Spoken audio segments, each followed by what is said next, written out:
Now, I would like to tell you about the organizers. UBI Lab Arts, UBI Lab Network, Basic Income Ireland, and UBI Lab Leeds are the organizers of this event. I will briefly present the UBI Lab Network and provide an introduction to our topic. UBI Lab Leeds is part of the international UBI Lab Network. I would like to thank UBI Lab Network for the technical and organizational support of our event. Our common goal is the advocacy for and achievement of a basic income for everybody as a social foundation. Therefore, we call it a universal basic income. Our reasons to advocate for universal basic incomes are the following. Universal basic income, or in short, UBI, can provide a safe social foundation for everybody. UBI can help to address the social and ecological crisis of our world. UBI can promote innovation, creativity, research, social and political participation of citizens. UBI can help to transform the structures of our societies based on hierarchies and power to networks and care for each other, care for nature, and care for future generations. Universal basic income would mean a guaranteed amount of money for everybody and therefore the empowerment of people.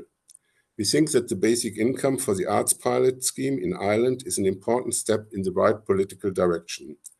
Therefore, we are very happy to host this seventh event, Basic Income for the Arts in Ireland. What have we learned after 38 months?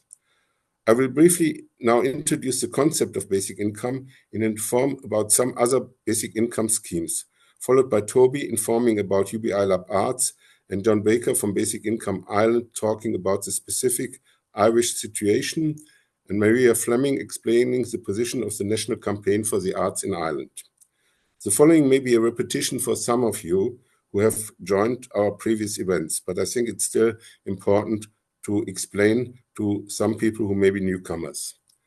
What is the concept of a basic income as defined by the Basic Income Earth Network, also called BN? First, a basic income is periodic. Basic income is paid at regular intervals, for example, every month, not a one-off grant. It's a cash payment. Basic income is paid in an appropriate medium of exchange, allowing those who receive it to decide what they spend it on. It is not therefore paid either in kind, such as food or services, or in vouchers dedicated to a specific use. It's paid to the individual. Basic income is paid on an individual basis and not, for instance, to the household, as most social security measures. It's universal. Basic income is paid to all members of society. And it's unconditional. Basic income is paid without a requirement to work or demonstrate willingness to work and without means test. Other important factors of basic income. A common argument against UBI is the question of funding. It's a good idea, but it's just too expensive. Therefore, it's important to understand that UBI is just a redistribution of money in society. It's not spent on material resources, such as the funding of health or education services. So it's collected and then given to everybody in society. Moreover, a UBI program replaces the means testing as part of Social Security with the means testing as part of the tax system. So instead of testing whether somebody deserves a basic income, we test in a basic income whether how much everybody can contribute to finance the basic income. Rich people will receive a UBI, but they will contribute more in tax to fund the UBI. The funding of UBI can be done in different ways, such as income and transactional taxes, ecological taxes on the so-called free use of our global commons, such as air, land, water, minerals, sun, wind, are my favorite option. And also taxes on wealth and closure of tax havens, closure of tax loopholes and tax exemptions. Implementation can be through the state or municipalities or an independent basic income trust. What are some interesting basic income programs and pilots around the world? In Brazil, 45% of the poorest people in the coastal city of Marica are receiving a basic income, and this municipal program is ongoing and serving as a model for neighboring municipalities. It is funded through the royalties on oil extraction. There are pilots in Kenya organized and financed by the civil society organization Give Directly. several pilots in different cities of the United States of America. A pilot in Germany with 122 participants has been completed and was financed by the civil society organization Mein Grundeinkommen, My Basic Income.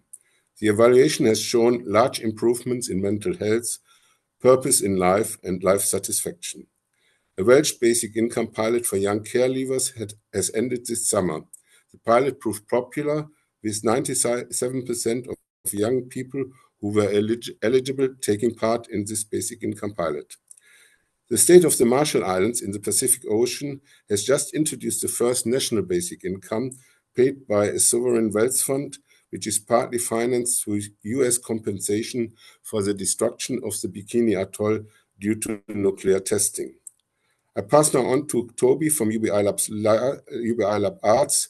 Then John from Basic Income Ireland will speak about the specific Irish context, and Maria Fleming will present the position of the National Campaign for the Arts before we start with the discussion among Irish artists.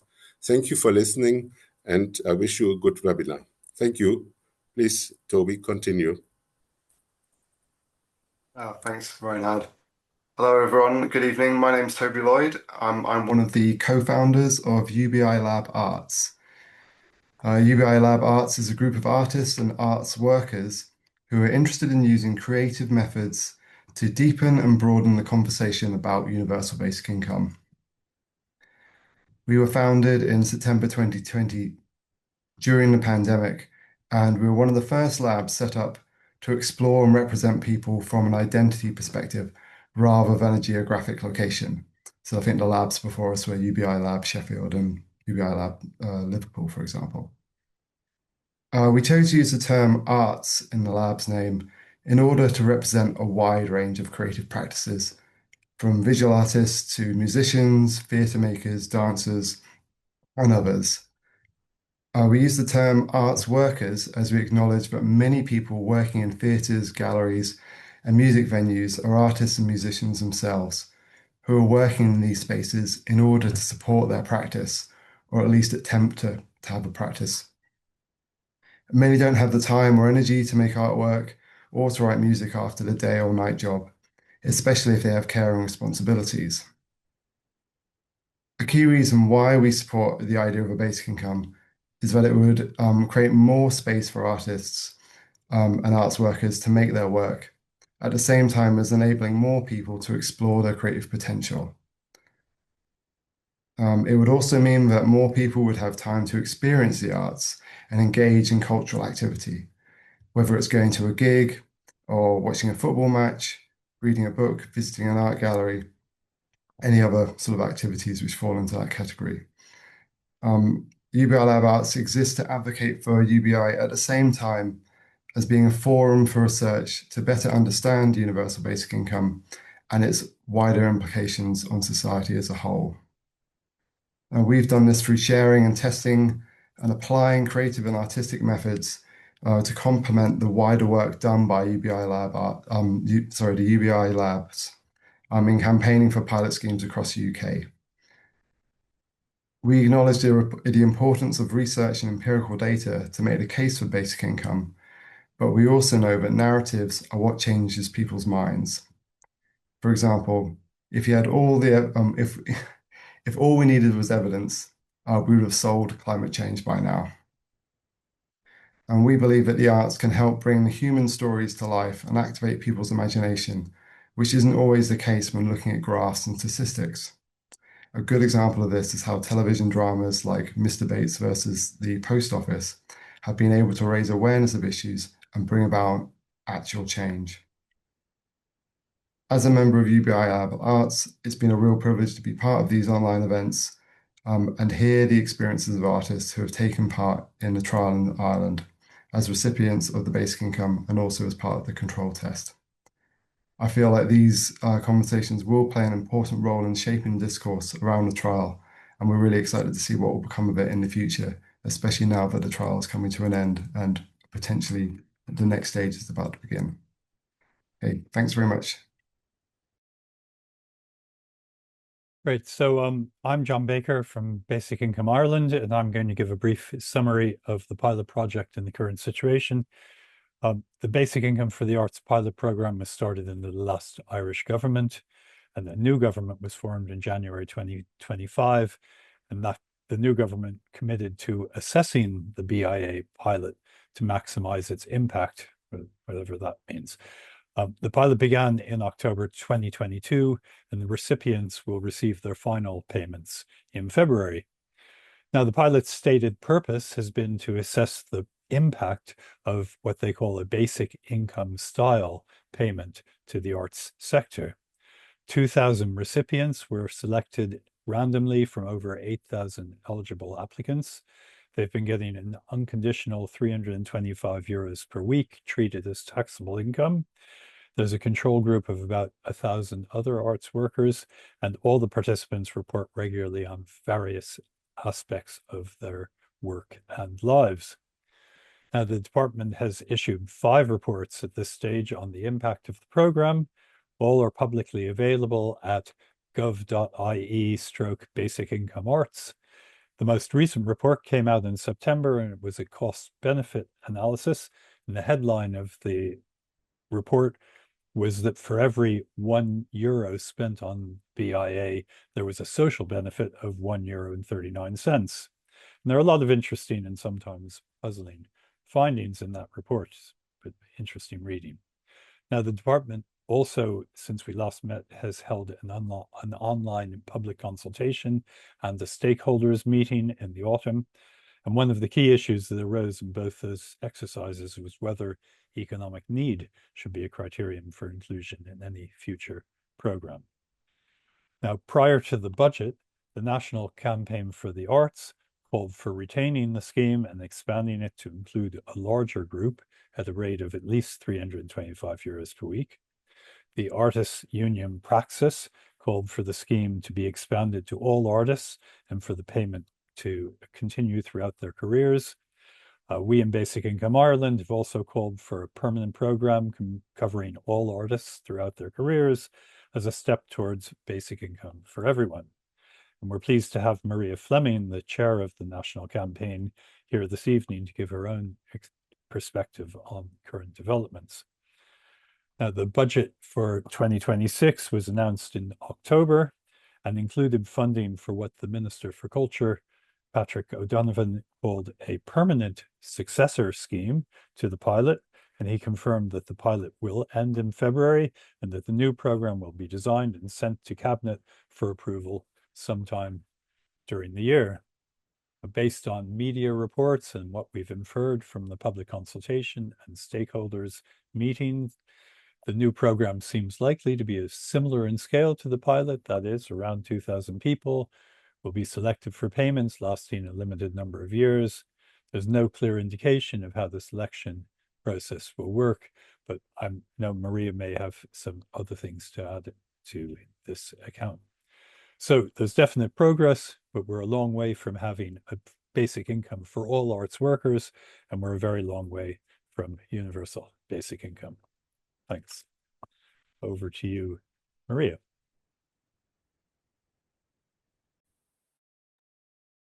Thank you. Thank you all for having me here this evening. And it's been interesting to hear already the discussions. And I suppose I'm trying to think of what elements I could discuss that would be most useful. I've spent the last 2.5 years speaking a lot on basic income, so I don't want to repeat myself too much or repeat too much what you already know about it. So I was thinking about what are the elements that are interesting to explore in relation to the basic income for artists scheme in Ireland in the context of any campaign for a universal basic income. So to start with the positives, we are very delighted that there has been a decision to make basic income for artists permanent, and that was communicated to us by our minister following the last budget. And just in relation to previous schemes, another positive, I suppose, is that when we were campaigning initially for basic income for artists, through research that was done prior to the pilot starting, we were aware that there were schemes around the world that had faltered if there was a change in government.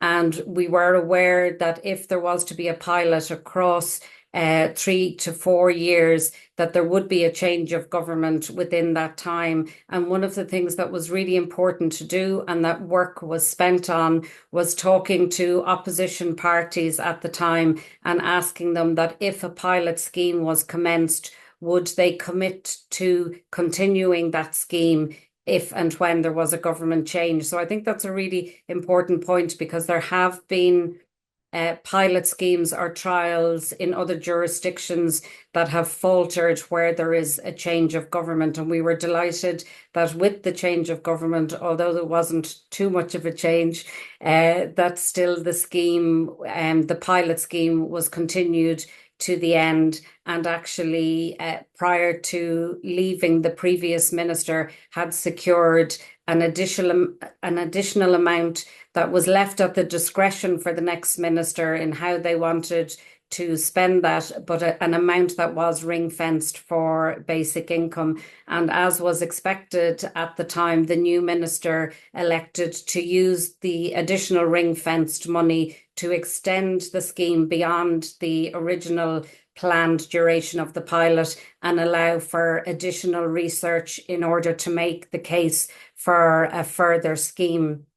In relation to campaigning, then, when we were aware the pilot was coming to an end and campaigning for the budget, in the most recent budget in October, we were very aware that if we didn't get something over the line in this budget, that the pilot would come to an end. And as with many pilots, not just in relation to basic income, but in relation to political initiatives, if it got put on the shelf without something else being committed to being in place, then we were really going to be starting from scratch again in terms of trying to deliver something. So while we're disappointed that the number of people that will be in a permanent scheme is lower than we would want, and while we're disappointed that there is what some people are calling a lacuna between the end of the pilot and the start of the scheme, we are delighted that the scheme is there in place, which gives us something to build on and to work towards. In relation to our campaign, when we were campaigning for retention of basic income, what was vital was this amazing, as we've been calling it, gold standard research that was attached. And we had hard facts that showed that what the pilot had set out to do, which was to assist in retention of artists in the arts sector and increased productivity that might be possible for artists through being allowed to spend more time in their art practice as opposed to having to work outside their arts practice for survival. So the pilot scheme clearly showed that those goals were achieved. We did retain artists in the sector, and artists did commit to more time to their practice and were able to let go of some outside work, whether that be teaching or barista work. And interestingly, and some of the artists who are on the scheme might reference this, but anecdotally, over the last few years, from the NCFA speaking to artists, we did hear that it took about a year for those on the scheme to trust that they could let go of additional work. It wasn't like they started on the scheme and the next week they gave up their additional jobs and focused on their practice. And even interestingly, one artist reported to us like that it was 2 years in before they suddenly realized, oh, I could take a holiday. And something that they hadn't been able to do previously and now were free to do. If you're reading the surveys, the striking things that hit us was the scale of the benefits, everything from artists reporting, I was able to start a pension, which is a huge life decision and a life goal and something that I achieved. Artists reporting, I secured a mortgage. So they're huge achievements. But then there was also in the survey artists saying, I can now go and meet friends for coffee because I have the price of the bus and I have the price of the coffee. So they're two extremes of where we see the advantages that were afforded artists who were on the scheme. And as I said, every time I speak to this, and I know we have one of the control group members with us today, but for the NCFA, the heroes of the pilot scheme were those in the control group. Because without the work that they did in examining their practice, in filling out the surveys and giving us something to compare, we would not have been able to make the case to government for the retention of the basic income for arts scheme.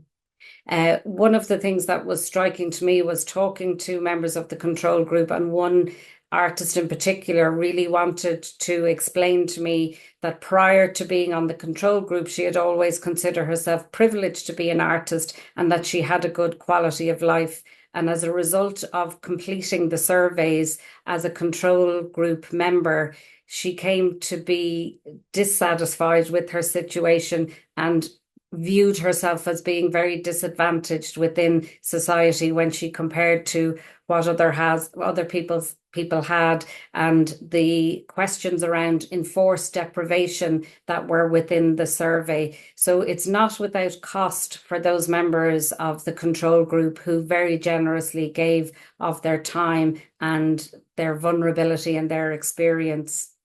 What that has allowed us to do, though, crucially, which will be of a surprise to nobody who works in the arts, is that not only did it show a difference between artists who were in receipt of basic income compared to artists who were not, but it showed the large gap between the general population, their standard of living, compared to artists. And it was shown that 57% of artists live in what would be described as enforced deprivation or below the poverty line. And that was 3 times as high as what it would be in the general population. So we were really able to make a case for artists, and that was something that was really striking to the department.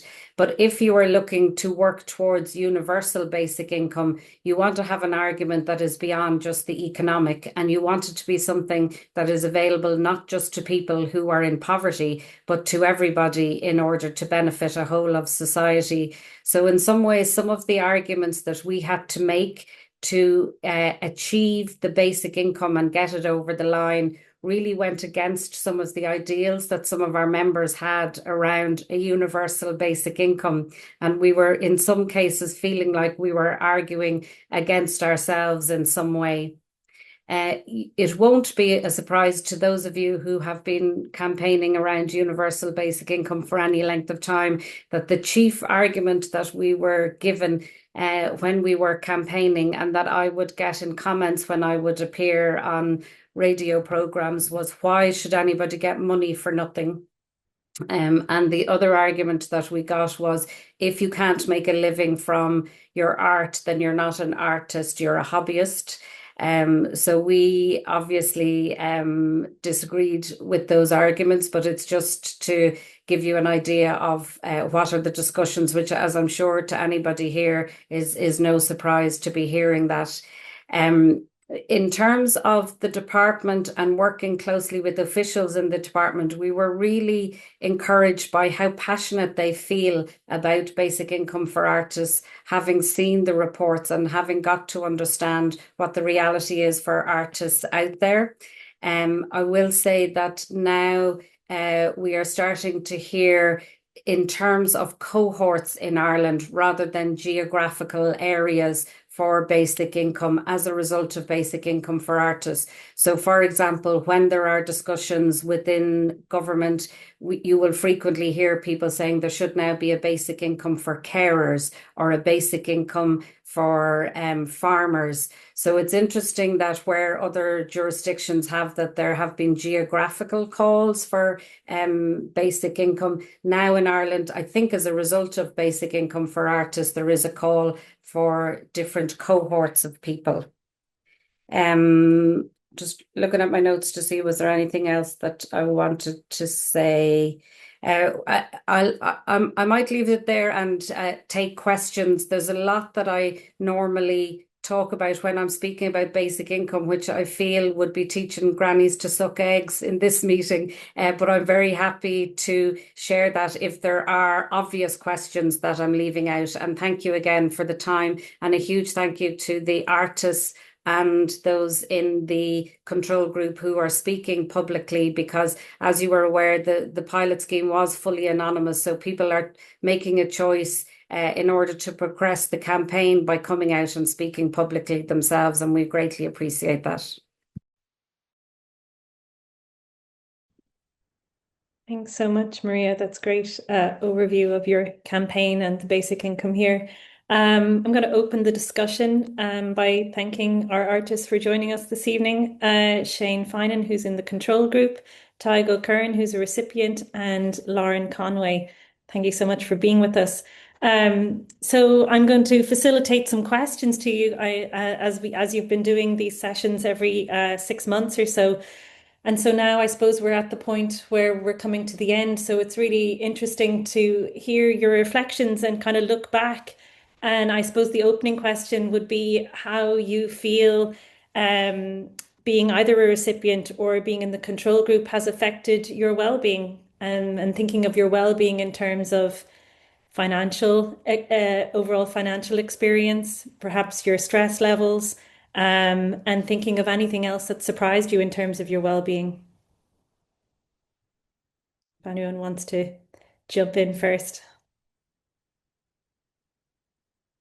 Go on, Tyg. I can see you looking to press that button. You have a keen eye, Jenny.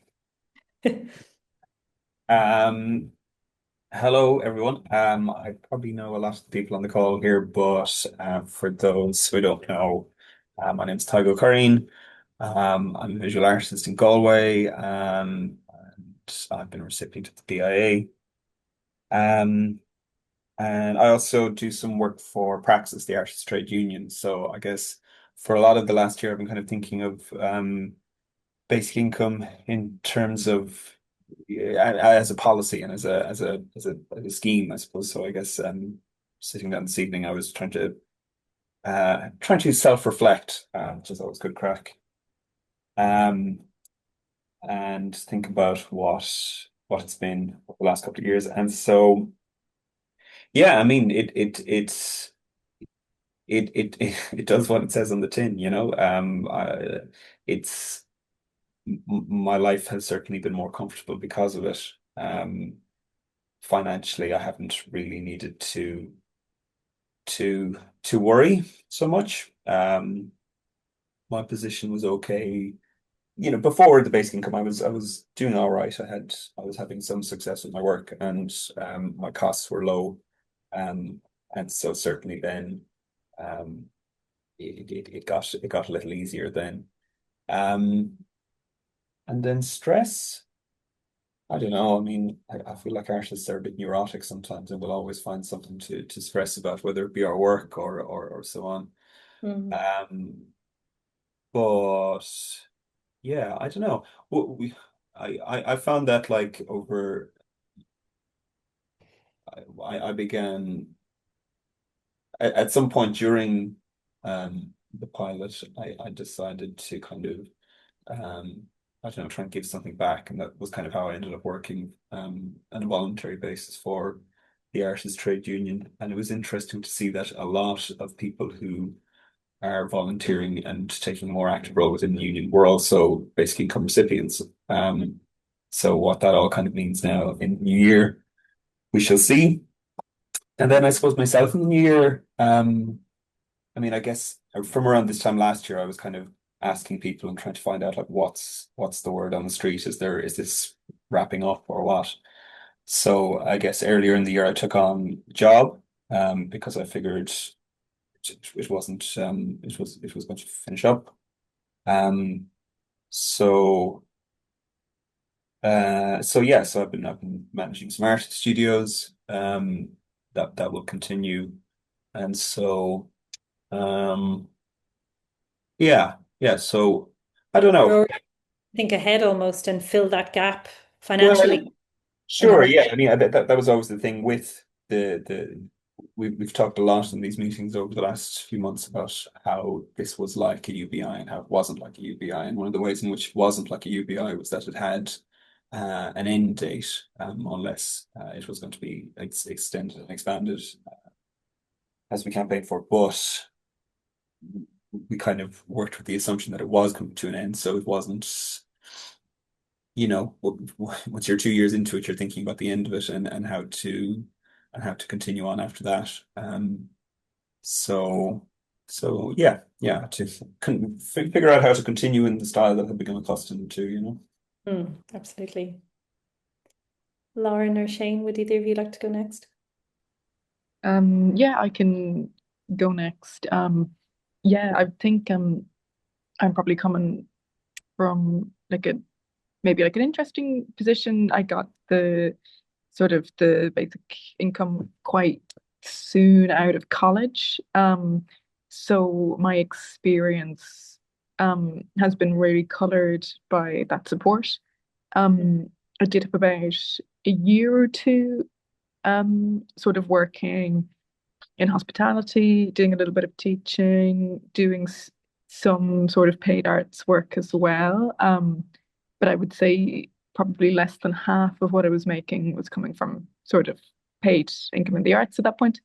Um, so yeah, I think what really stands out to me in terms of well-being, kind of like as Tig was saying, I think when you're an artist, whether it's just the condition of making work or the condition of like being an actual artist, you're always going to be somewhat stressed and things are going to feel, yeah, like there's quite a lot at stake regardless of what you're doing. But I think the main thing in terms of well-being is sort of like giving you that resilience, So like if if a studio fell through or if the funding for something was suddenly cut or even just going as far as I can pay my rent, I can feed myself, I can take the bus, you feel more resilient in the face of like, you know, things like that to do with your work. So you can manage difficulties around finding a studio space a bit easier or all of these things. I mean, I'm sure lots of people will have similar experiences, but I suppose, yeah, I feel, yeah, I maybe don't have quite a concrete sort of experience of like just how transformative it was because of like it coming so soon after I finished college. But just even having time to think and go to shows and sort of, yeah, just be kind of cushioned from exhaustion and paranoia. I don't know, I think has sort of had like really compounding benefits that I'm only really starting to see the long-term impact of now. And it's almost a little bit scary to see just how much of a benefit it has been. Like it's something that feels like, Sounds like. yeah, the numbers are small, but the impact is like, exponential, really. Yeah. Sounds like it's been a great safety net for you to have in terms of when you do fail, that you have that kind of buffer there to get back up and try again, which is Absolutely. a lot of people as well, a lot of others. Shane, it'd be great to hear your contribution. Yeah, sure. And just by way of very brief intro as well, I'm based in a studio in North Leitrim, which is a rural part of Northwest Ireland, if anybody's not in Ireland on the call. And I co-run an artist studio space where we work with 5 artists directly and about 20 artists peripherally. And then I also just work with other artists on kind of collaborative and other projects. So I guess there's a lot of anecdotal kind of story-wise things, but I'm probably not going to take in a huge amount of that today. I'll talk more from my own personal experience. And as Jenny said, and I think John said earlier on as well, I wasn't a recipient of the, I meant and wasn't a recipient of the basic income. I was in what they call the control group.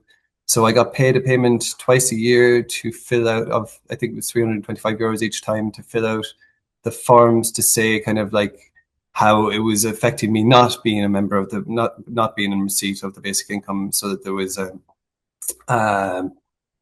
something to compare to. So yeah, and I don't know the question. I suppose a bit like being part of the control group. These questions also kind of like put me a little bit on the outside of like this and sort of looking in. In the control group, it felt like that a lot of the time as well. And a lot of the time that just meant I kind of tried to not focus on what was happening with the basic income. So obviously, when the questions are like, have I felt more financially secure? The answer is certainly not.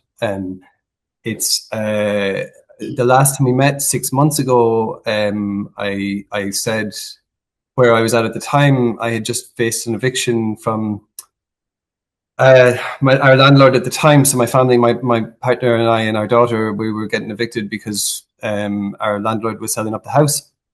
It's something that's happening a lot in Ireland at the minute because house prices are very high, and there's a whole litany of other reasons maybe as well. And it's happened to quite a few of our friends actually in the last 6 months or so. And at the time, I was really really worried because we didn't know where we were going to go. We had a 6 month notice, and since then we found a place to live. But the place that we found to live, which was literally the only thing that we saw in 8 months of looking, is double the rent that we were paying. So now we're kind of like trying to scrape together, making those ends meet.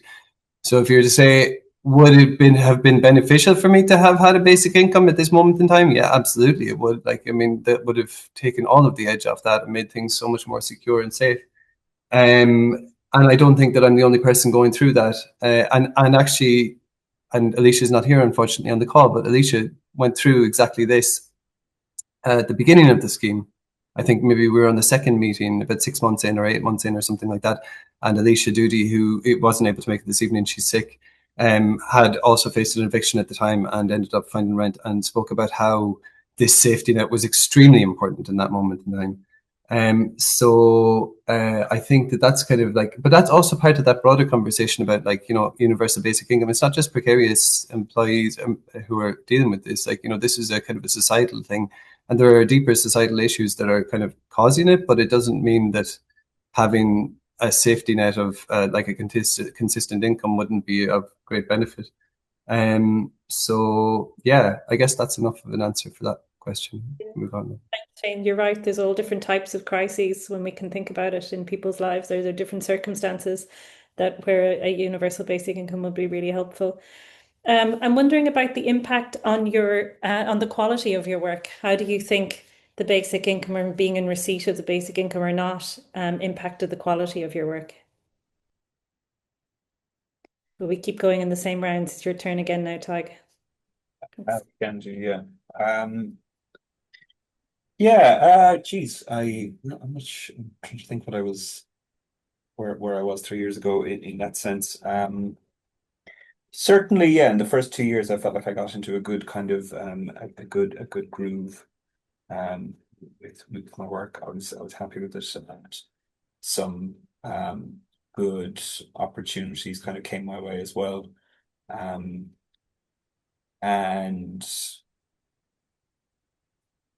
then I guess when you're an artist, you kind of have to, when inspiration strikes, as it were, you kind of need to get it while getting good, because you can kind of fall out of that groove as well. And so then maybe over the last 12 months, there's been a kind of I just kind of got caught up in this other job, I suppose. So I've had, I guess, yeah, in anticipation of the scheme ending, I took on other work in April, and that's kind of taken over things a bit, and so kind of given a kind of a picture of how it will be in the future, I suppose. Carving out hours and days in the week, as opposed to being able to spend 5 days a week or 6 days a week or 7 days a week making artwork.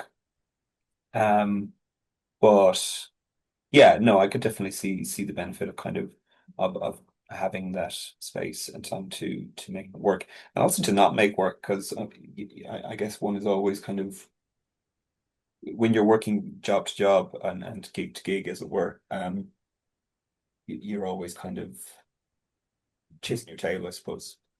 So not having to do that, you can kind of contemplate and stare out the window and act like you have a wealthy patron, like in the olden days, and make better work accordingly.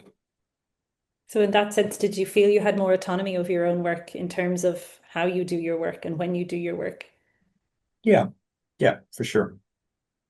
I also thought, did you feel also that did you feel pressure to find that groove when you got the basic income to, achieve something with it, or? I guess so, and I've thought about that in other contexts a lot as well. That like artists, if an artist has a big show coming up or some other kind of event that they're working towards, like working towards a single point, there is always kind of a pressure to perform. Whether you be a musician or whether you be an artist making paintings for a show, you have to kind of try and get into the groove at the right time. Yeah, or like a sports person or anyone kind of has to work in that way. So it was it's hard to create those circumstances, even under the best of circumstances. So yeah, it's an interesting thing to think about and figure out how to get yourself to that place, but not worrying about money, and not having to work another job, certainly contributes to that. Mm, yeah, sure does. Lauren, would you like to come in? Yeah, no problem. Sorry, just repeat again just the question. I just want to make sure I get to the point there for you. Yeah, I'm interested to hear how you think being in receipt of the basic income impacted the quality of your work. Mm. Yeah, I think like I hadn't planned to share any photos or anything, but I suppose like materially it's been just it just really, really benefited me. So when I first got the basic income, my practice was, 99% drawings with graphite pencils on paper, largely because that was all I could afford.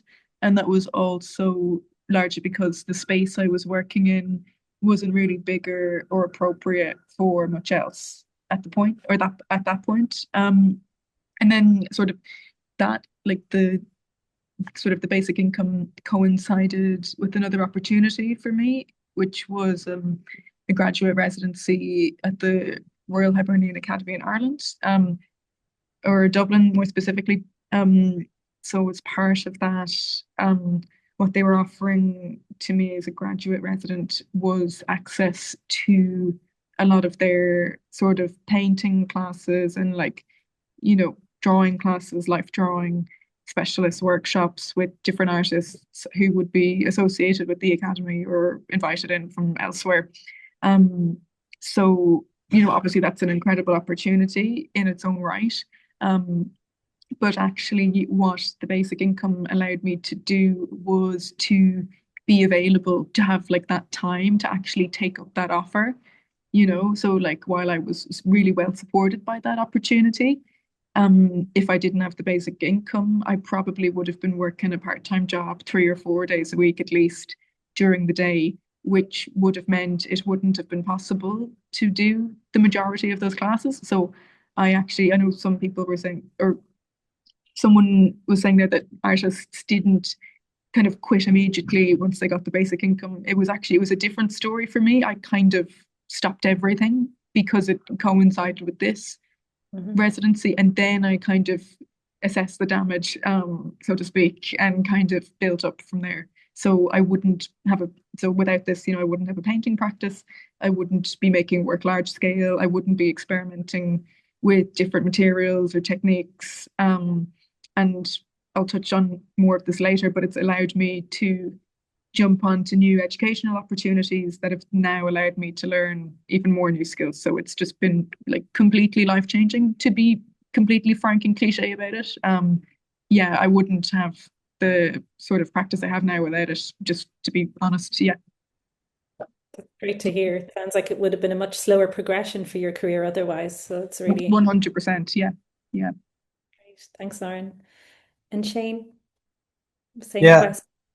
I mean, again, if it's not that maybe something has changed, but it's actually just these answers and the kind of context of this is just kind of making me reflect a little bit on, like, the something we've spoken about before as well, like the way that you earn an income as an artist, um, at least in Ireland and through a lot of Europe, is dependent in a lot of cases on kind of like project funding or grant funding, which is like sequential, and you apply for funding on a kind of a, usually for, like, for a project that's going to happen down the line. So if an application goes in today, I wouldn't expect to hear an answer from that until maybe 2 or 3 months from now, and then I might start the project in like 6 months from now.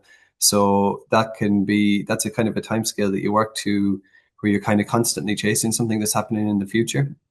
And we spoke about this quite a bit at the beginning, actually, and maybe it's something kind of worth revisiting as well as we kind of come to the wind down of this, because it's going to really affect those people, I guess, who are on the basic income, to kind of shift back into that timeline again if they weren't doing, I mean, I'd imagine a lot were doing this and continuing to do it, but some probably weren't.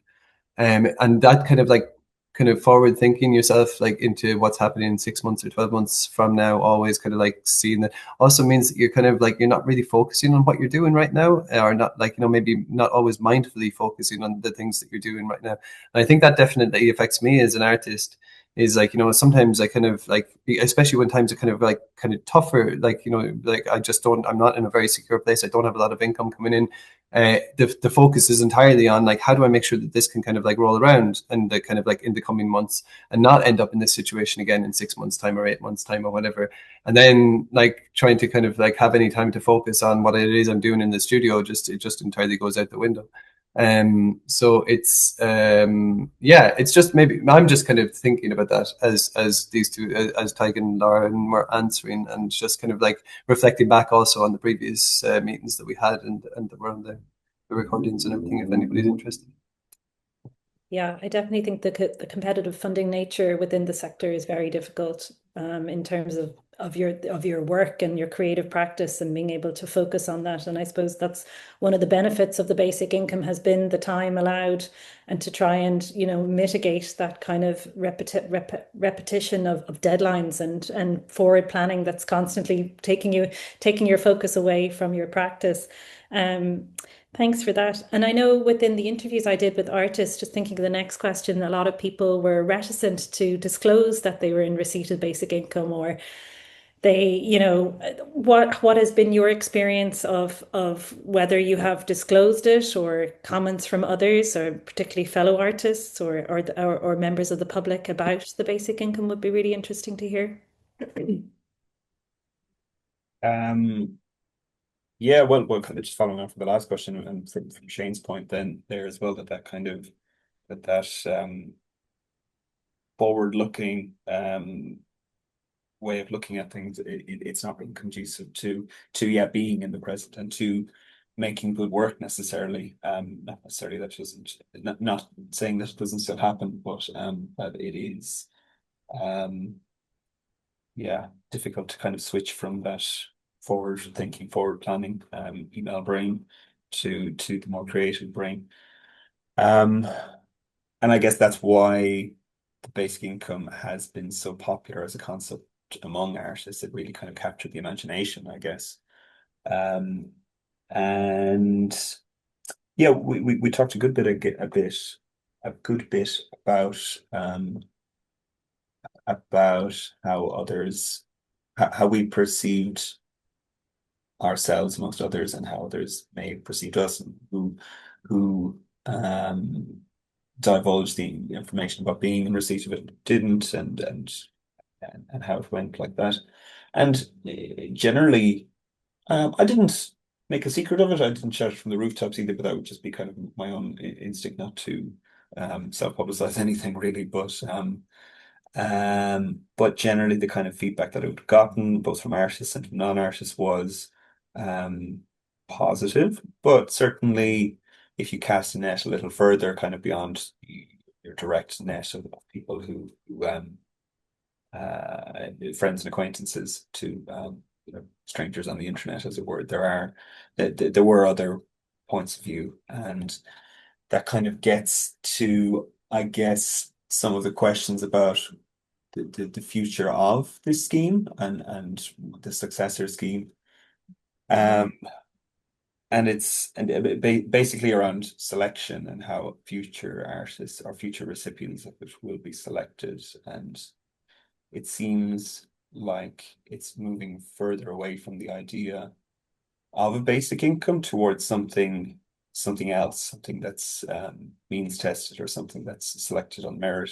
And so by into that it's moving towards something more like a social welfare payment or like a grant or a bursary for artistic output. And not all of that drive, I feel, was coming from the government or from above. It was kind of coming from artists as well, I think, to a certain extent. So there did seem to be a kind of a mindset of like we made the case, I guess, in praxis and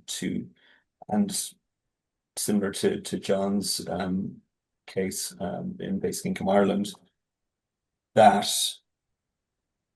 the BIA should be rolled out permanently and for all artists. And I feel like the information, the studies that have been done and the cost benefit analysis and the testimonies of various people involved in it kind of back it up fairly well. But it's yeah, I don't know.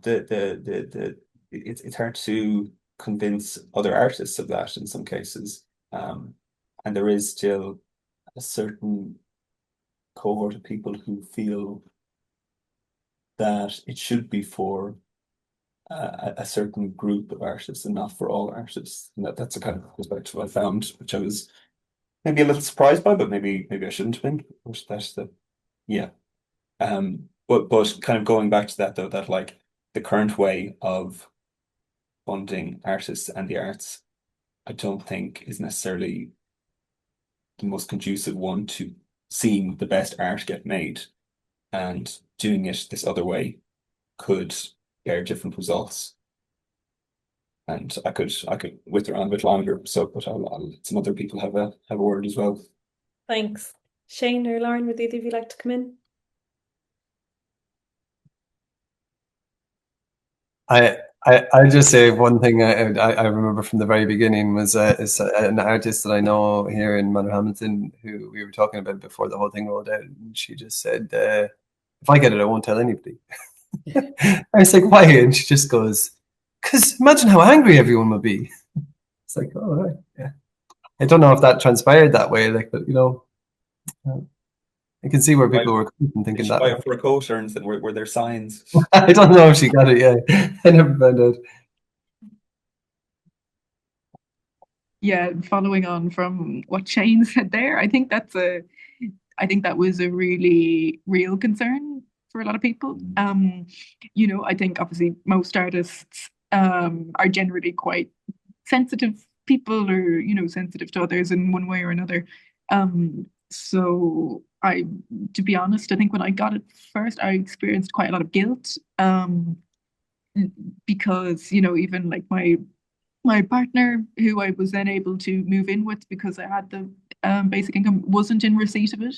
And as a musician, I could see how difficult that was for him to put together, income in other ways. And similarly, having graduated college more recently, it's quite a big pool of people who are, still in an art practice at that point as well. So like the stakes felt particularly high for us, like, whether that was the reality or not is a different thing. But I think as a graduate, it's much more heightened because it's the first time you're sort of working through all of this stuff. Similarly as well, I'm, other artists who I would know very well and be good friends with were having really significant housing issues, work issues, just like massive financial issues. And, obviously it's never easy, but even if you have like a roof over your head, sometimes that can make you feel like extremely privileged in an art context. So I felt, yeah, a massive amount of guilt, to be blunt. And to be honest, that made me work very, very hard for like the amount of time that I could on the basic income, because I really wanted to sort of demonstrate, the benefit of this scheme as much as I possibly could, so that it could continue. And also, just to like literally create a visual example of when you give people, resources, this is what they can do. It's not like, the artwork that was this quite famous recently, take the money and run. I don't know if people are familiar with that. I kind of wanted to do like almost like a conceptually the opposite of that, and see how far I could push that. Whether I succeeded in that, up for debate. There was a lot of downtime trying to navigate being a person as well. But yeah, that was sort of how I looked at it anyways. Thank you. And just thinking then towards February when the scheme will end, I wonder, Tig, you already mentioned that you're already kind of planning ahead and in terms of trying to fill that gap. I wonder, what do you anticipate changing, and what are you trying to mitigate against as that kind of change comes in February and as the scheme ends? I suppose just being a bit more conscious maybe of how I spend my time, and kind of carving out a bit of time and not just kind of letting the months fly by without kind of getting to the artwork. I have an exhibition next summer, and I'm like, when am I going to do the work for it? So I guess yeah, kind of thinking about how and when I'll carve out space around that. But my issues come February will be much less, I suppose, than some, and as kind of Lauren kind of alluded to there about guilt and things, that there are, and like reading through the reports and the qualitative report that you were involved with, Jenny, that like some of the stories that came out through that and over the course of the whole thing have been harrowing. There's been some really, like, there are people for whom February is going to be a lot more difficult. And yeah, that's kind of more what I think about when I think about February and it ending. I guess just because I know I'll be all right, but it will be more challenging for some people. Yeah, thank you. Shane or Lauren? Shane, would you like to go? Lauren's lost her video. Or Shane, what do you think come February? Have you any thoughts? Yeah, it kind of leads into maybe something else we're going to say, but I'd say we're going to probably have to not cover all the questions anyway. I kind of keep looking back on this and kind of going, I think I kind of said this the last one as well, but like I feel a little bit kind of upset and a wee bit kind of cross or angry about the fact that this was never discussed as an expansion. Like there are 2,000 people who are going to go from a kind of a semi kind of like looked after position into an extremely precarious position again. All of a sudden, after 3 years of having like this, it's not a massive payment. It's just enough to kind of like sort of tread water in Ireland. I mean, it would be a massive payment maybe in another country, but in Ireland with a really high cost of living, it's not even a minimum wage. Yeah, and I kind of felt that was a real failing, that like what should have been discussed maybe prior to the budget was expanding the program and trying to get 2,000 more people onto it and continuing the payments to the 2,000 people who were there. And I thought there at the beginning, Maria was mentioning that it's been mentioned now that the people who were in receipt can now apply again, which also kind of like seems like, I don't know how that was kind of thought through. It just kind of feels like the whole thing is kind of a bit like what Tig said. It feels like it's being turned into something that's not a basic income at all. In fact, I think we've often mentioned in these meetings here that this was never really a basic income trial. Certainly never a universal basic income trial, because of the way it was rolled out and because of like what was reflected. Because what it ended up being with the amount of people who were selected and the responses that were coming back was just like kind of this evidence that if you give people more money, they're kind of like less in less precarious positions, which we didn't need any evidence to prove that. Like that was already known. So the other things that kind of like were uncovered underneath, like, you know, they're the more important bits, those kind of more qualitative kind of stories that came out. So yeah, I don't know, when February comes around, and also there's going to be a gap from February until September or whatever when they actually announce when the next scheme is going to be rolled out and how it's going to be rolled out. But yeah, I think there's going to be a real period of quite visceral grieving there for a lot of people who are losing this payment, and it's going to be really, really difficult. And I don't know what supports are in place there for people who are going through that. And yeah, and I don't think it's going to be. I think it's going to be hard. Yeah, we've talked about that before. Yeah, I think it will be really difficult, yeah, for people to try and, you know, try, as you said, to fill that gap financially as well, and to try and plan ahead, and opportunities don't come around equally for everybody. So it's very difficult. And people can really face the lacuna or the cliff edge, whichever it is. Yeah. And I wonder then, what do you expect from this permanent program? Thinking about it, what would you have? I mean, we all know what we would like to have seen is the expansion and the rollout across. What I suppose would you see random selection? What are your thoughts on merit, on economic need?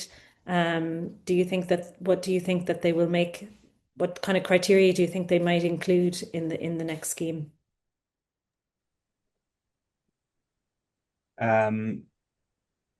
I think random selection has been quite unpopular amongst amongst a lot of people, but I think when you kind of get into it, it's probably the most fair way to approach it. That when you, like I kind of started to talk about earlier on, that like when you start to select based on economic needs, it's I mean, first basing it off economic need is kind of starting to put more in the realms of the social welfare payment and kind of punishing people for working, it would seem. And also the means testing process be both intrusive and probably not very good at kind of capturing the realities of an artist's income, which can fluctuate wildly from year to year. So we talked about, I guess, kind of, you know, means testing after the fact, as it were, through taxation, but that's kind of a more of a technical thing. But then to get into it now, but then basing it then on artistic merit kind of allows for a whole host of kind of subjectivities, I guess, and opaque decision making. And anyone who's kind of applied for a grant from, say, the Arts Council or from any other large body or anything is often left bewildered and annoyed by the kind of the process that is there. And also, again, would be like hugely resource intensive, I suppose, that, you know, currently when people apply for a bursary from the Arts Council, they're waiting about 6 months to hear back from them. So, I mean, would you have something like that again? So, yeah, I heard a voice. Yeah, I agree. And one of the interesting things with the interviews as well was people saying how they felt valued by the payment, you know, that it wasn't attached to social welfare, that it was in recognition of their creative practice, and it validated their work and made them feel like a profession. So moving away from that style of payment as well can bring pitfalls as well. So it will be interesting. Lauren, would you like to come in? Let me try something. Is this working at all? Yeah. Yeah, Yes. you can see, and there's no scary noises coming out. No. Good. No. Excellent. Sorry, yeah, just to reiterate just, I hope I'm not too distracted by those technical difficulties. You're saying, how do you feel about the scheme ending? Yeah, I think I feel somewhat cushioned by this in a way. And I think it's really, like, these are really important conversations that Shane and Tig were having just there. The sort of the speculation around the future of the scheme feels like, I think beforehand I was talking about this kind of guilt and this sort of thing. But actually that kind of dissipated really quickly, because I think most artists are just happy that this is being looked at as a potential that will benefit us all in the future. And, I didn't really experience any animosity in a real tangible sense from people in, the art world. I'm sure people were still very upset, rightfully so. And, that's kind of people's private business. And I'm sure I would have not been so gracious if I hadn't have received it, unlike some people here who've spoken really kindly about everything. Yeah, I think the kind of, maybe not quite this intense, but it does feel like the claws are coming out a bit now in terms of what people want to see from this new scheme. It's really, some people are really pushing for means testing because they might agree with that. Some people are really not pushing for means testing. To be honest, I just don't think I've been in the reality long enough to have a well-rounded opinion on which one would be best. But certainly this idea around some artists being kind of privileged over others in relation to certain types of practices and things, as Tig has mentioned, that feels like something, yeah, that's an interesting conversation to me. And then just in terms of the more practical stuff on the scheme ending, like, I kind of feel like I've sort of jumped from winning the lottery to winning the lottery, because I had applied for a scholarship to study abroad in September of last year, in anticipation of the scheme ending, and quite very unexpectedly received that, which is, allowed me to speak to you today from the MFA Fine Art Studios in Goldsmiths, which I would not have ever believed would have been something I'd be saying to you ever. Not only in relation to finance, but in relation to being able to develop my practice to the standard that it would take to arrive here. So, I mean, I have sort of like a 2-year buffer, but I'm sure London is going to potentially kick me in the face a lot harder than Dublin ever could, So, yeah, I think as an artist, you get really used to just being happy to be making work. So, yeah, I'm cushioned from it for now, but I mean, my family are artists. The people nearest and dearest to me are artists. So, the outcome of this successor scheme, it's really, of interest to me as well. Yeah. Thanks. And just finally, to think about whether being part of this basic income or speaking to artists more about their experience of receiving basic income or not, has that activated you more to think of advocating for a universal basic income, and has that conversation become more prominent among artists themselves as a result of this sectoral intervention? Anyone like to? Shane? Yeah, I mean, again, maybe just something that people would be aware of if they were at previous meetings, but we did actually, as artists, myself, Tig, Alicia, and I think you were there, Lauren, am I mistaken, ran a couple of events advocating for UBI. There were online events. They were the beginning of a conversation. We've let the ball drop a little bit on that, but we definitely want to kind of like continue that on. And a bit like UBI Arts leads, who were part of the initial point of this conversation, we want to kind of like use art as a way of speaking about universal basic income. And I think definitely, I mean, I knew nothing about UBI when we started this. Like, came into this completely blind. I'd come across references of it, and didn't dig deeper because it just didn't occur to me to I kind of accepted the idea that, oh, that sounds like a nice idea, but you know, it's just something there in the background of life.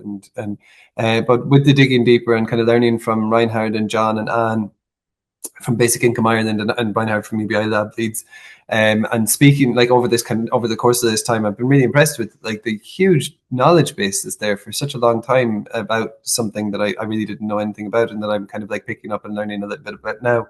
And this is a kind of like a system of care as well as a system of economics. Like, and I think there are some really deep conversations to be had there, and there's definitely ways that artists can kind of be part of that conversation. Equally, I would say naming this a basic income has muddied some waters and made it very confusing for a lot of people. And when I talk about basic income with artists here, I think, and talk about universal basic income, I think that people hear artist basic income and don't really, because they are where I was 3 years ago, completely blind to whatever universal basic income is. And the using of that phrase, which it really never was. You know, it's kind of something like it, but it really wasn't really that. Has kind of made it very difficult to kind of now start another conversation and say, actually, what I'm talking about isn't this thing that's just going to be rolled out to 2,000 people randomly. It's the idea of universal, and it's the idea of like, you know, anybody in precarious work or anybody not in precarious work. It's kind of not means tested. It's, you know, like it's a completely different thing. And yeah, it's kind of starting a new conversation, but it's starting a new conversation on a rockier foundation than starting a new conversation totally from scratch, I think. Because like, you know, it doesn't, this trial hasn't really added anything that makes it easier to communicate what UBI is. For me, anyway, I've certainly found it, you know, so I'm kind of like, I have to kind of reverse people before I go forward again when I talk about UBI now. Interesting. Tig?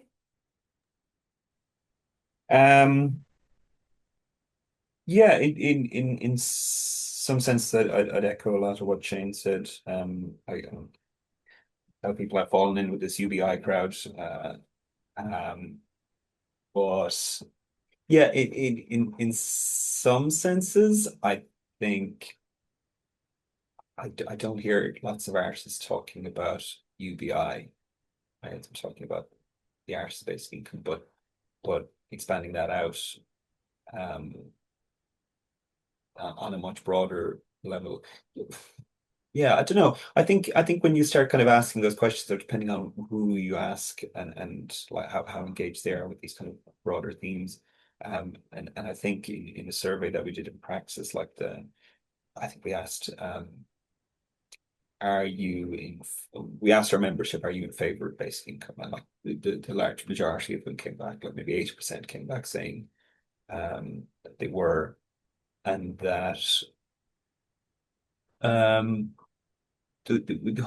trying to remember now how it was the main issue that they had with a permanent expansion of basic income for artists was that it was kind of being that it was just for artists, that it wasn't being that it wasn't moving towards some kind of a universal basic income. So there is an awareness of it in that sense. To kind of contradict a little bit about what Shane was saying, and I think somebody else did make the point that now this example of the basic income for artists is being used as a kind of an example to advocate for basic income for carers, basic income for farmers, and that there is kind of a model of something. And then if you start kind of listing off various groups, you can make a good case for why many groups in society should receive some kind of basic income. And then when you kind of start talking about the artists and the farmers and the carers and whoever else, I mean, then you start kind of going, well, why not everybody, you know? So I don't know. That's I'm sitting on the fence there a bit, I suppose. Lauren, Yeah, would you like to? I could answer back a little bit on that. I tend to agree also with what you just said too. And it's definitely case by case. Like, yeah, what I said, maybe I said, and then I kind of disagreed with myself as soon as I muted. Love that. Yeah. Oh, just that it's not always that case, actually. Yeah, sometimes it has also provided a platform for people to understand this a little bit more as well. So sorry, Lauren, I didn't mean to cut you off. I just kind of I just No wanted to problem answer. at all. I'm still trying to figure out my phone. But yeah, I think like, to be honest, I have not been doing any specific work around the UBI, but my practice has kind of, even before this, been kind of based in a certain kind of social context. Like, a lot of my work is around access to education, and kind of how that is produced, and then also the effect of that in many sort of various experimental iterations. UBI was something I was kind of loosely aware of beforehand, but again, it felt more like a theory or like a thought experiment. Nothing beyond, like, nothing that could ever be concrete. And again, coming back to the age at which I started on the scheme, how old? 22, 23, something like that. So I guess, an adult in a lot of ways, but in some ways, and maybe most ways, still feeling like, watching society kind of happen in front of you. So when the kind of scheme was presented, I wasn't really aware of a lot of the political processes leading up to that. I wasn't anticipating it maybe in a more concrete way that other artists might have been. So, I feel there's like a certain amount of naivety, but also like a huge amount of privilege to have kind of, in a sense, grown up with that support. And I think, that can't but be, mildly radicalizing, in a sense. And I'm sure that is the case for, all people, or most people who are receiving it. I don't know how people do it without this level of support.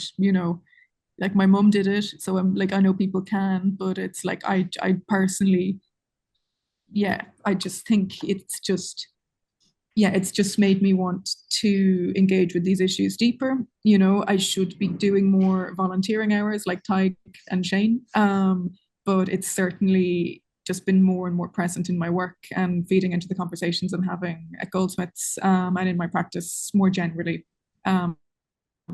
Just having the access to live and exist, and I suppose secondary to that, to make work. Yeah.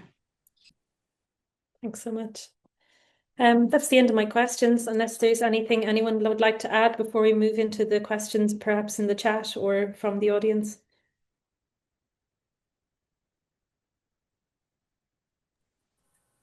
Okay. Are there questions in the chat, or would anyone like to ask a question? I can open up the floor. There is a question from Erica Wright, I think. I don't know whether she wants to ask herself, or shall I ask the question for her? Erica, do you want to ask?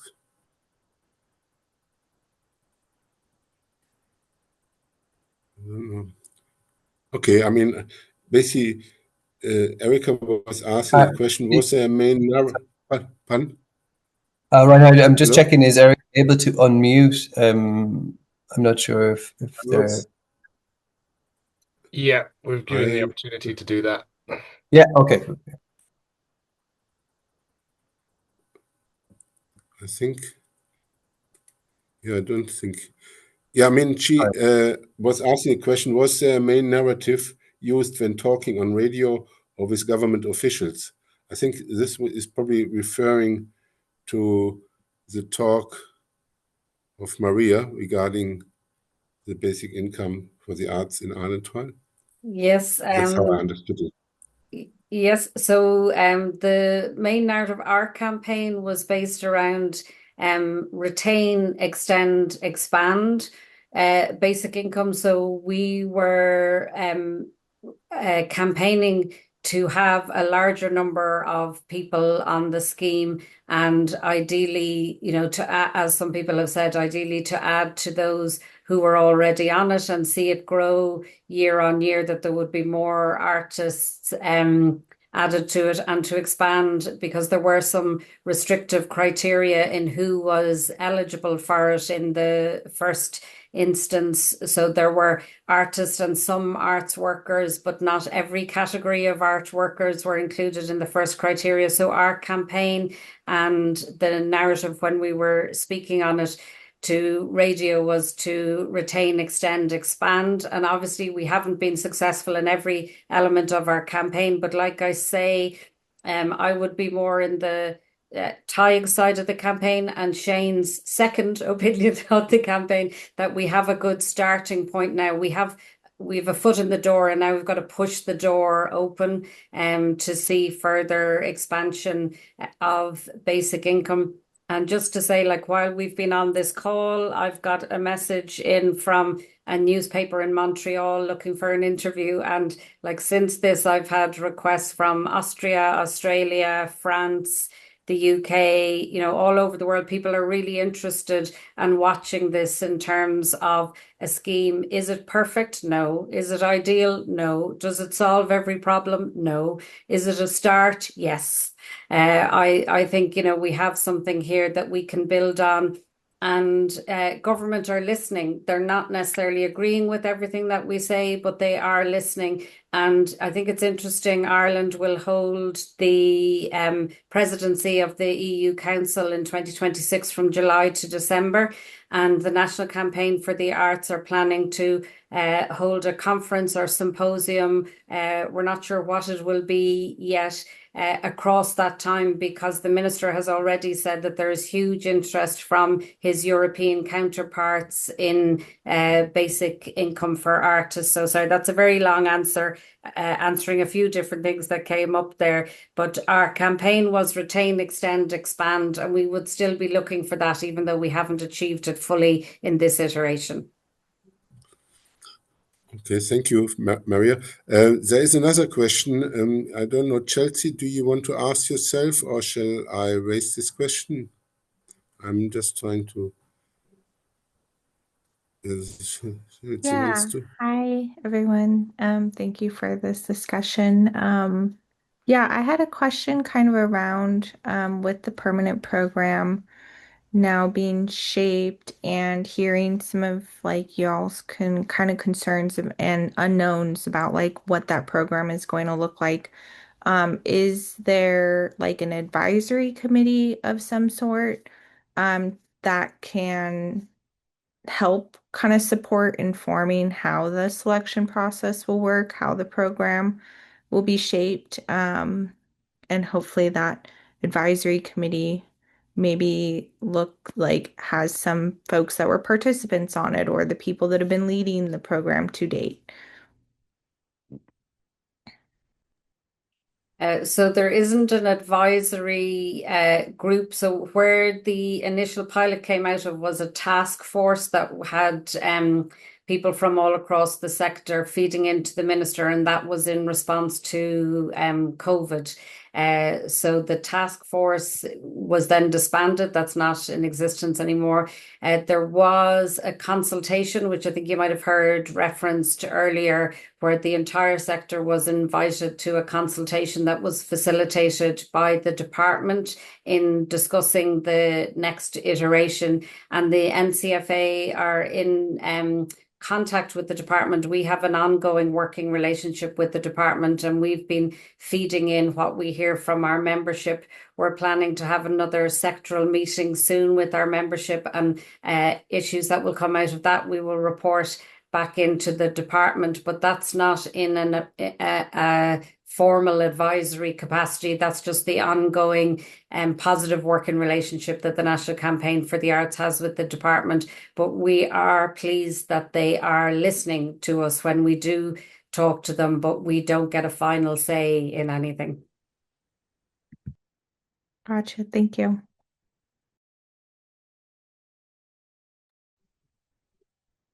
I would be interested. I don't know, has anyone from the government made a case for not extending it and expanding it, because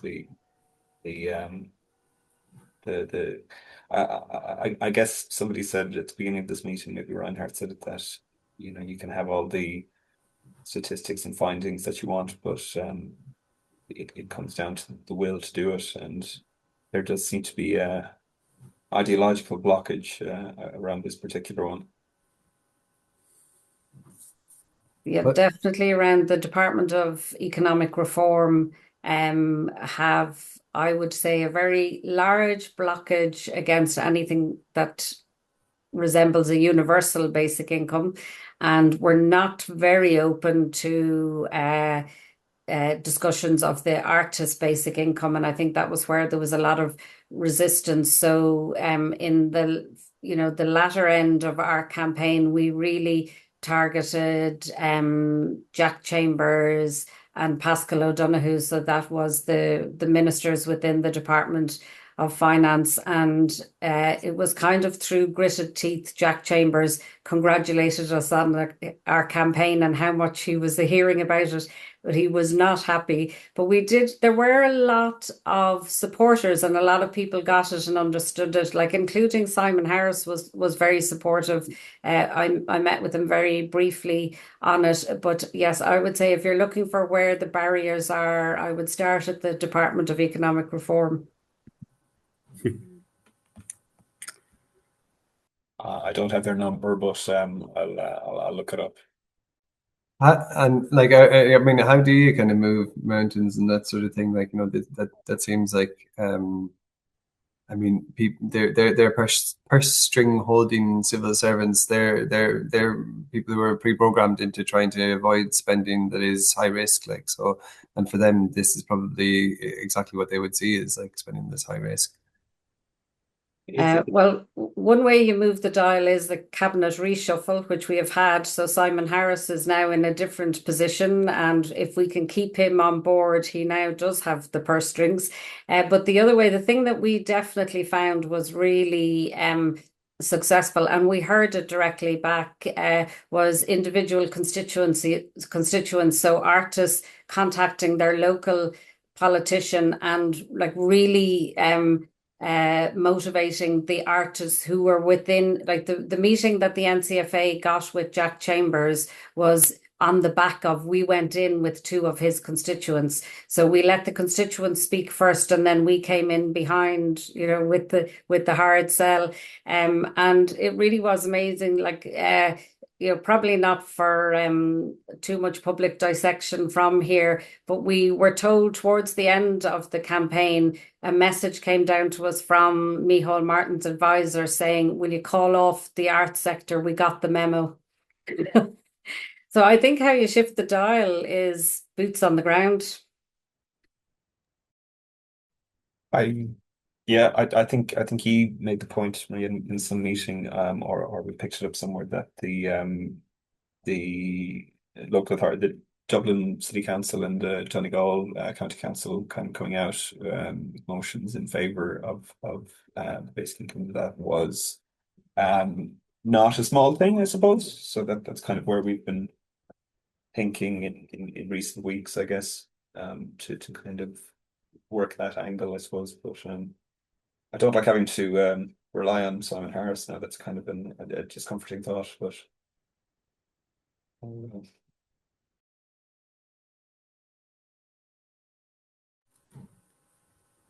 Yeah, I just wanted to point out that we are about 12, 13 minutes over our time. It's good. It's really interesting to listen to your conversation, but I think we need to soon close because some people may have other obligations or other plans. So unless there is some reaction or some comment or some question which somebody wants to raise, I think we should finish our webinar, which I found extremely interesting and informative. Is there any comments, anything anybody wants to raise? I don't see any reaction. Maybe so. First of all, I would like to thank our artists for participating and Maria Fleming for her really very important contribution, and Jenny for her excellent facilitation, and Toby for his explanations about UBI Blab Arts, and Johnny for his technical support despite our initial difficulties that he managed to solve them. So thanks to all of them. And as a summary, I would just like to say that, I mean, I think the artists have really explained how beneficial a basic income can be in terms of health, in terms of social relations, in terms of creative practice. And I think also the trials around the world, often called unconditional cash transfers, have been mostly, all of them, as far as I know, very positive. There are very few negative effects. I mean, there's nothing without any negative effects. So there are some potential risks, but mostly very positive effects. So I think a lot speaks for basic income for artists and for others. I mean, therefore, I think the high risk is the ideological risk. The high risk is not in terms of intervention and the benefits. I think there is some people, politicians and others, see it as an ideological risk to introduce basic income. And that is a big mountain to climb and overcome, or the barrier to break through. So I would like to thank everybody again for their participation and for all the participants, the audience, for participating, and interesting questions and comments. And really, I learned a lot from this webinar. And we may have another one next year, in the middle of the next year, because things are still evolving, changing. So it may be interesting to have another one, but we will discuss this and with the artists and all the participants. So thanks a lot. And if there is another one, it will be probably beginning of June, 3rd of June, 2026. In the meantime, I wish all of you a good Christmas break, peaceful and happiness with your friends and family, and a happy and good start into the new year. And I hope to see you again in the new year. And I hope Ireland will manage to find a good way forward to introduce this on a permanent basis and with a satisfactory approach so that as many artists as possible can benefit from this scheme. And hopefully more people as well, other people as well outside the art sector. So thanks a lot. Have a good evening and take care. And thanks for coming and presenting and participating. Take care. Thank you. Bye-bye. Thanks, everyone.